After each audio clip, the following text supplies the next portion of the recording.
welcome to my channel.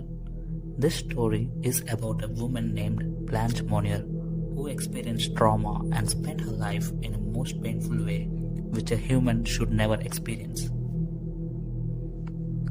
The beautiful woman you are seeing is Blanche Monnier. Blanche Monnier was born on 1st March 1849 in France. She grew up in a rich neighborhood at 21 Rue de la Visitation Street with her brother Marcel and her parents Charles Emily and Madame Louise Monnier.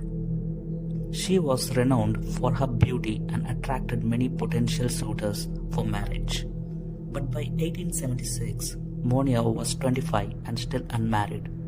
The young woman didn't get along with her mother and suffered bouts of anorexia in her teenage years. She fell in love with a lawyer who was not considered her social equal as he was poor. That did not concern Blanche in the least, but her mother had a distinctly different idea of her ideal son-in-law, and it was most definitely not a penniless lawyer. It seems that Blanche was more than reluctant on giving up the thought of marrying the man she loved. In fact, she just wouldn't desist. She upfront confronted her mother and refused to abandon her hope of marriage for love rather than status. Madame Monnier, mother of Blanche Monnier, on the other hand, was not one to take obstinacy and rebellion lightly. She took it not only as a personal offense, but a potential smear on her family's honor, and she couldn't allow that for the world. Enraged at the point of madness by her daughter's defiance, Madame Monnier did not shy away from taking drastic measures. She decided that the best solution was to lock her daughter in a tiny room in the attic, chaining her to the bed, presumably with the help of her son, Marcel.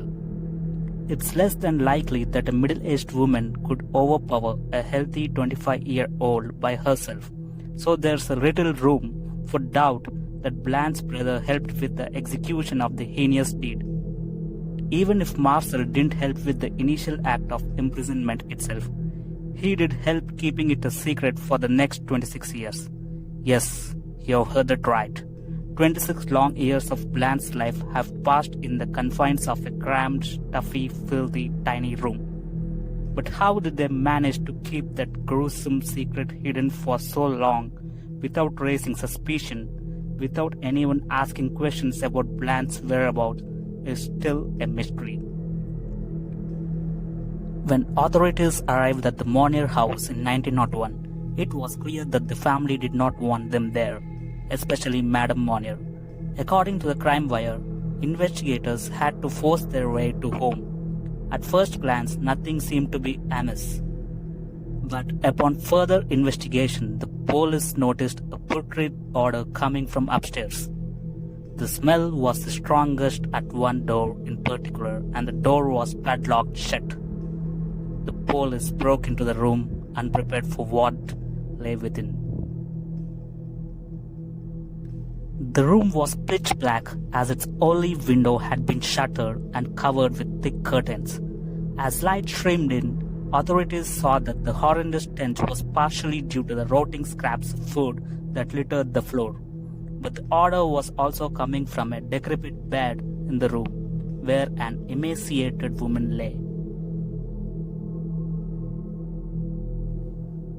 The woman was Blanche Monnier. That's how she looked after 26 long years.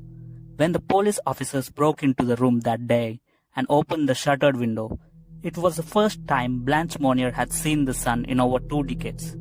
Her family had kept her imprisoned in the dark room ever since she had disappeared as a young promising socialite in 1876. After she was released from the room, Monnier continued to have mental health problems. This soon led to her admission to a psychiatric hospital in Blois, where she died on 13 October 1913 in apparent obscurity.